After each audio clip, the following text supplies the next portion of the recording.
Assim, quando movimentos como esse buscam resgatar a tradição oriental e, em geral, o diálogo da tradição oriental com a tradição ocidental, em muitos sentidos,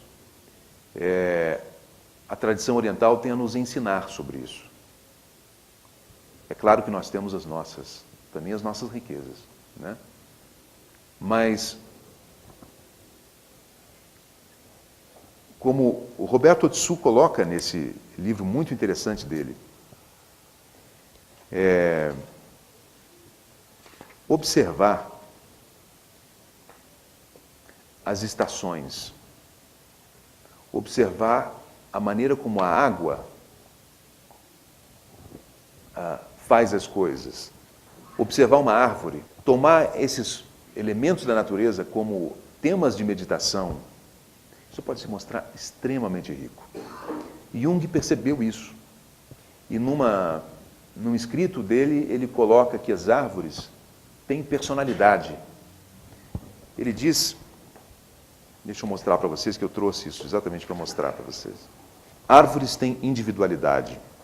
Uma árvore, por consequência, é frequentemente um símbolo da personalidade. Ela é o protótipo do self, um símbolo da fonte e o propósito do processo de individuação. Os alquimistas usaram esse símbolo, os taoístas usam esse símbolo.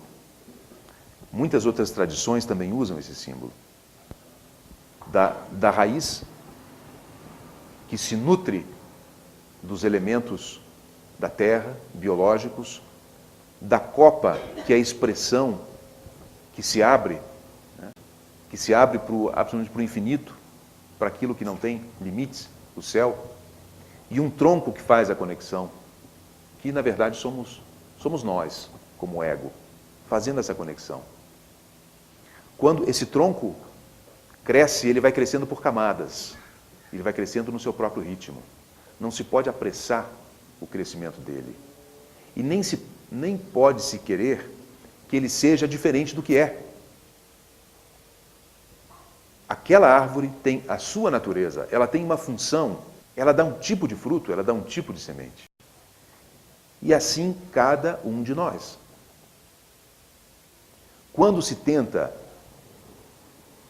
fazer uma árvore crescer fora das suas condições, como se ela fosse outra coisa, ela sofre, tem o seu desenvolvimento interrompido e, por fim, provavelmente vai morrer. E isso ocorre conosco também. Cada um de nós tem o seu jeito, o seu estilo. Cada um é uma árvore diferente. E se as condições não forem apropriadas para cada um, se houverem sobre cada um exigências que não dizem respeito à sua natureza, vai haver uma obstrução no crescimento. E eu me lembro de um amigo que trabalha com a gente, né, com a psicologia, o Jaci, que durante 20 anos plantou uma floresta, 20 anos plantou uma floresta e sabe tudo disso aqui. Nos últimos tempos, sabem o que ele começou a fazer? Começou a perguntar para a árvore onde ela quer ser plantada. E usou a intuição dele para escolher os lugares onde a árvore deveria ser plantada. Coisa de maluco? Não há dúvida. Coisa de maluco para qualquer manual de psiquiatria. Mas vai lá ver a floresta dele e ver o que acontece com as árvores que ele escolhe onde vão ser plantadas. Ou seja, há um mistério nesse negócio. Há uma inteligência sutil, mesmo uma comunicação nossa com o ambiente, isso é algo que ainda tem que ser explicado e tem que ser estudado. Mas é matéria de vivência dessas pessoas que conseguem se descontaminar um pouco da cultura que não reconhece essa riqueza. Os taoístas dizem isso, né? As árvores têm personalidade. Acho que são os alquimistas que usaram o símbolo invertido da árvore, não é? Não são? Não tenho bem certeza, mas acho que sim. O que diz que na jornada do autoconhecimento, a raiz, ou seja, a fonte da nutrição, está invertida porque ela se nutre do eterno, do infinito. E a copa, que é a expressão, a doação em flores e frutos, ela se dá para a terra. Talvez essa seja uma boa imagem para falar de momentos diferentes do caminho. Talvez em algum momento da jornada de um ser humano, a ordem se inverta. E a nutrição deixa de ser uma nutrição que vem do biológico, né? E ela passa a ser de uma forma mais importante uma nutrição que vem do cósmico. E então esse ser é puro serviço, é pura expressão. Os frutos são para baixo, são distribuídos. O bambu tem se mostrado um verdadeiro mestre para a tradição chinesa e para outras culturas. E nós começamos a descobrir isso também. Vocês certamente conhecem uma das imagens mais importantes, eu acho, mais interessantes do bambu, é o tempo que ele leva para surgir. O bambu, antes de apontar, passa anos espalhando as raízes. Ele bota a base. E quando a base está feita, aí então ele desponta e vem. E quando vem, e aí também, por razão pela qual ser um símbolo vivo, quando ele vem, ele é vazio por dentro e ele não resiste. Ele dobra, ele é flexível, né? E aí, quando comparado a árvores rígidas, que morrem no vendaval porque não aguentam, e o bambu aguenta, concluem os chineses, tudo que é flexível está mais vivo do que aquilo que está rígido. Quanto mais rígido, mais morto, quanto mais flexível, mais vivo. Ainda voltando a outros tipos de árvore, você vê que também quando a raiz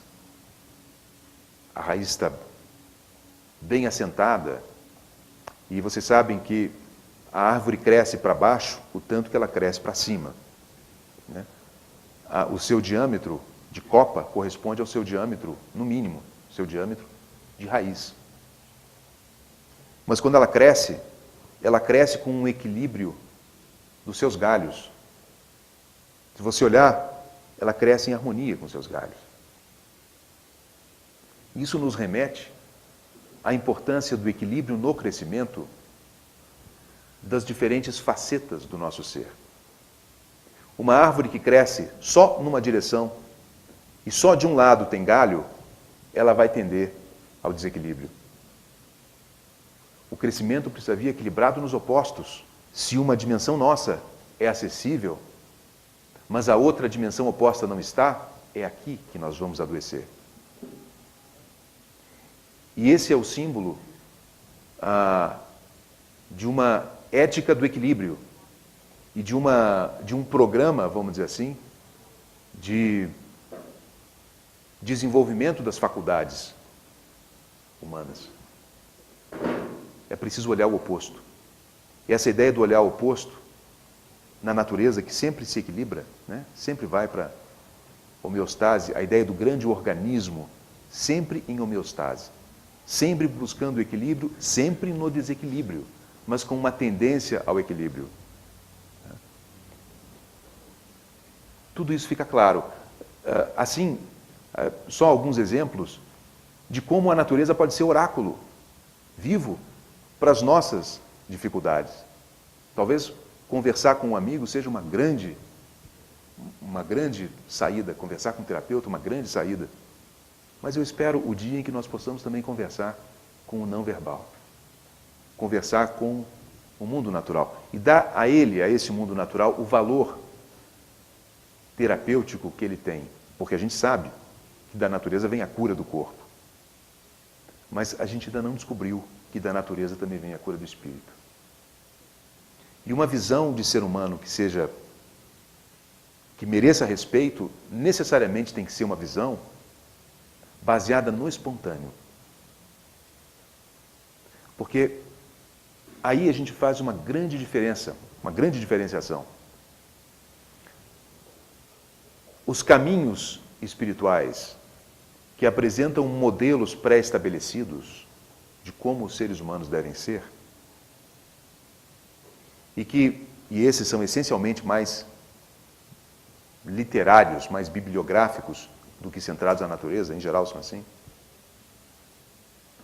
Eles tendem a trabalhar meio que em oposição ao espontâneo. Outras tradições que olham para o espontâneo, para o natural, não trabalham com esse conceito de modelo pré-estabelecido do que seja a perfeição, do que deve ser atingido pelo aspirante espiritual. Ali se confia que o germe, a semente, já está em atividade.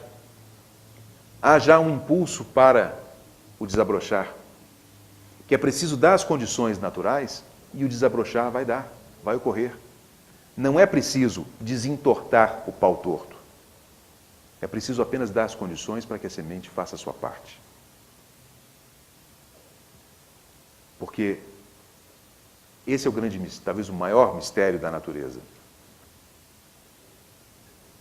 O esplendor de uma grande árvore, de uma grande floresta, vem de milímetros, vem de quase nada, do minúsculo na semente. Ou seja, natureza é puro potencial e nós somos puro potencial. Então, dar as condições corretas para o crescimento dos seres da natureza, do ponto de vista físico, tem também analogias em relação às condições corretas para o crescimento psicológico e espiritual. Portanto, é fundamental reabrir o livro da natureza, fazer essa releitura que antigos fizeram e considerar, reavaliar o tanto que nós desconsideramos essa possibilidade em nós. Aqueles que aqui têm um jardim em casa, certamente têm os seus lugares, vamos dizer assim, de reequilíbrio, né? Eu suponho que sim, quem não tem, se procurar vai achar, né? Mas mesmo a observação de plantas em casa já pode ser uma grande lição. O Otsu abre um capítulo sobre as lições da água e coloca coisas muito interessantes, né? Que a água vai pelo caminho mais fácil, que a água nunca briga com os obstáculos, que a água se acumula até encontrar a borda mais baixa. O que mantém a vida na água é o fluxo. O oceano é grande porque fica no lugar mais baixo e só existe uma única água no mundo. O dia tem sombras e a noite tem a luz dos astros. Puro taoísmo. Não existe separação entre dia e noite. A luz do sol incide sobre tudo. Enfim, são tão ricas as percepções que a história humana já gerou sobre vida espiritual e natureza, que eu vou compartilhar algumas outras com vocês. Por exemplo, Thomas Merton, místico cristão. Sorva tudo isso, cada coisa, as florestas, o mar, o céu, as ondas, os pássaros, os leões marinhos. É em tudo isso que você encontrará suas respostas. É aqui onde todas as coisas se conectam. Essa frase do Merton, ela me faz pensar o seguinte: é importante clarear um ponto, que quando se fala dessa tradição daqueles que buscaram a espiritualidade não apenas pelos livros, mas lendo o livro da natureza, tem dois aspectos importantes. Primeiro, que é o potencial de encontro de respostas a partir dos símbolos vivos do mundo natural. O outro já não é uma questão de encontrar respostas, mas é uma questão de entrar em estados de integração, mesmo sem resposta nenhuma. Mas estados de integração e harmonia que são o espelhamento psicológico da harmonia do lugar. Então se fala, primeiro, no aprender, segundo, no integrar, na qualidade mental e no conteúdo desse estado mental.